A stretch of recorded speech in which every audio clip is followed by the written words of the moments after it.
Hey folks, Red-HairedManiac again. Going to talk a little bit more about comics because that's pretty much what's been steadily coming out. Music, got a couple things in order, so when those come in, I'm going to talk about those. A light week this week. I could have gotten more.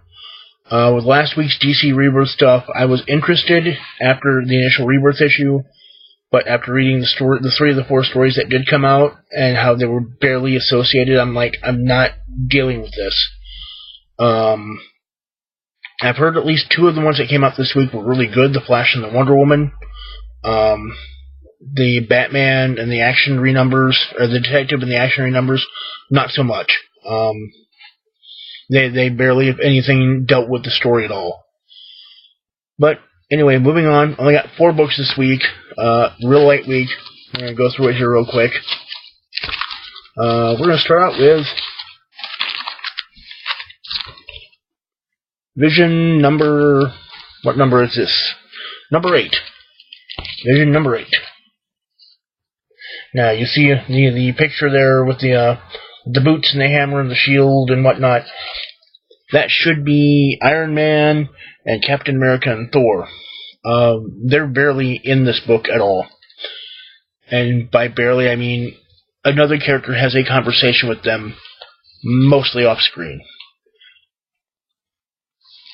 This one goes a little bit more in depth into Vision's family life. His kids are doing, I want to say, odd things. His son's doing Shakespeare in the attic and hiding from people doing it. There apparently is like an android dog now named Sparky. And he gets a visit from his brother, a character I've never seen before, by the name of Victor Mancha. Is supposedly another Ultron creation that is now a member of the Avengers. He's kind of like, was visited from his future self, yada yada yada. I don't know exactly how it works. It's an interesting issue. To spoil it, basically Victor's on a family visit under the guise of an internship. He's staying with Visions. Well, it turns out that he's actually spying on the Visions for the Avengers. How's that work? Not sure. Hey, you're my friend. I'm going to keep an eye on you. What the hell, guys? Seriously. And there's a little bit more that happens near the end, but I'm not going to go into that quite yet. I've been sticking with this book, even though it has some odd pacing and some weird storytelling, because the payoffs have usually been really, really solid. So I'm going to wait and see how this goes. I'm kind of excited, kind of wait and see on it. But, you know, again, it's one of the better books Marvel's doing right now. So if you're not reading it, you probably should. At least give it a chance. See what else we got.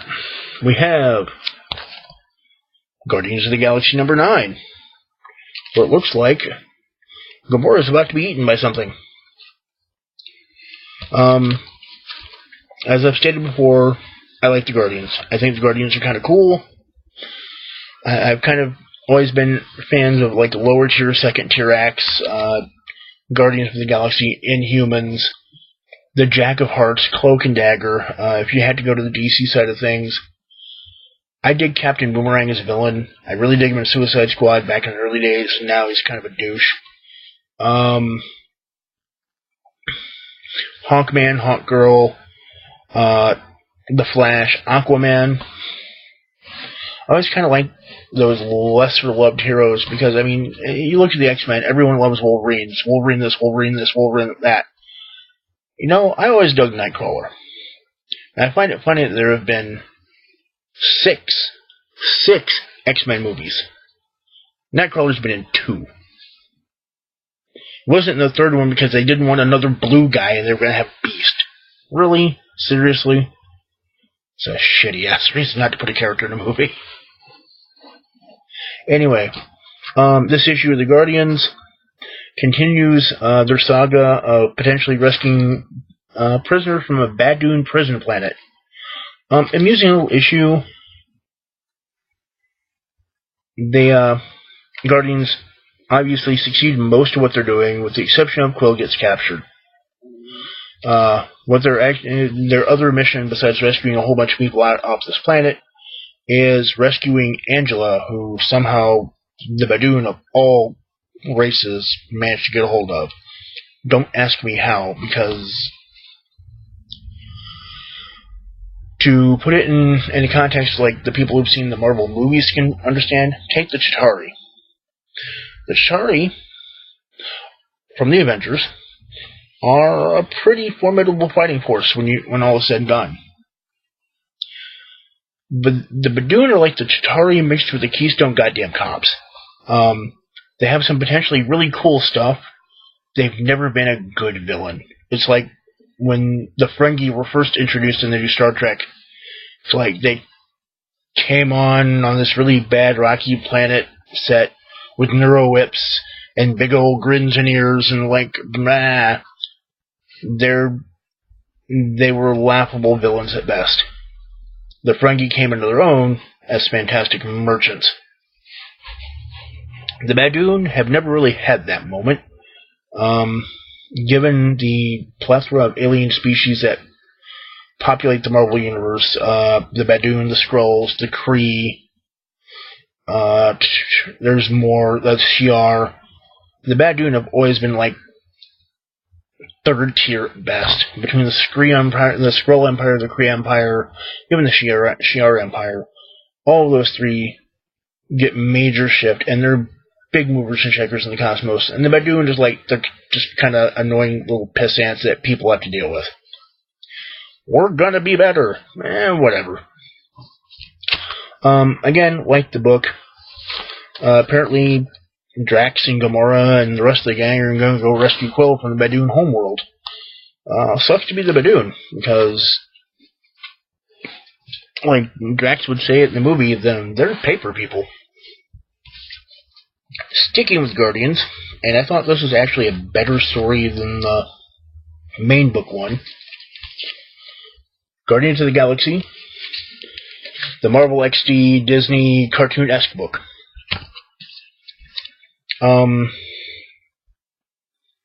General setup for this book is kind of forgettable, but what basically happens is early on, Rocket and Groot get captured by a race of robots.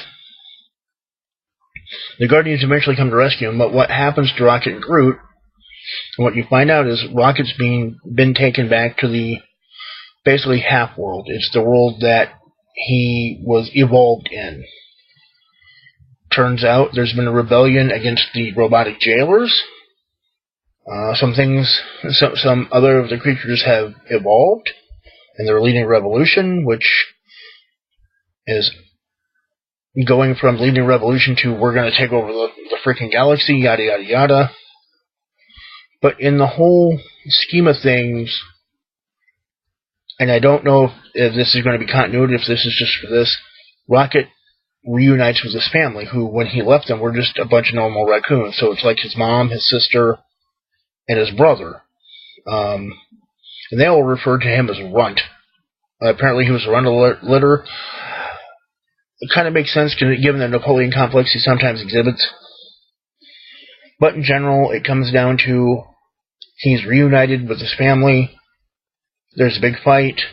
He has to make a decision in the end to basically to defeat the main bad guy, who has to pretty much devolve all their animals that have been upvolved thus far, and that includes himself. And he's willing to make that sacrifice. Well, it turns out everybody but him devolves, because he was brought up using a different cybernetic method. The whatever gizmo didn't work on him. And so he kind of lost his family for a second time. Again, I thought the story was a little bit more solid. Yes, it's geared more toward kids, but at the same time, it was kind of like more than what you expect from one of these books. Good on them. Last book we got going on is Thunderbolts #2. Dos. This iteration of Thunderbolts, Justice Like Lightning, it is really coming off as a Suicide Squad, Marvel version of Suicide Squad, led by Winter Soldier.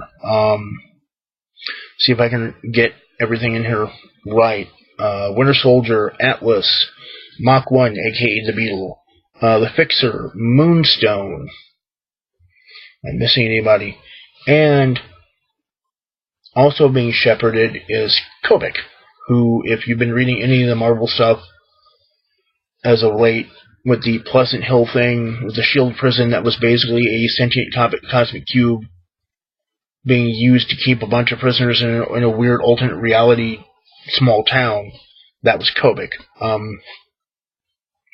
Kobik's taken the form of a small girl with superpowers. Well, when we last left at the end of issue 1, there was a small struggle of power for leading the Thunderbolts as they're approaching their current mission.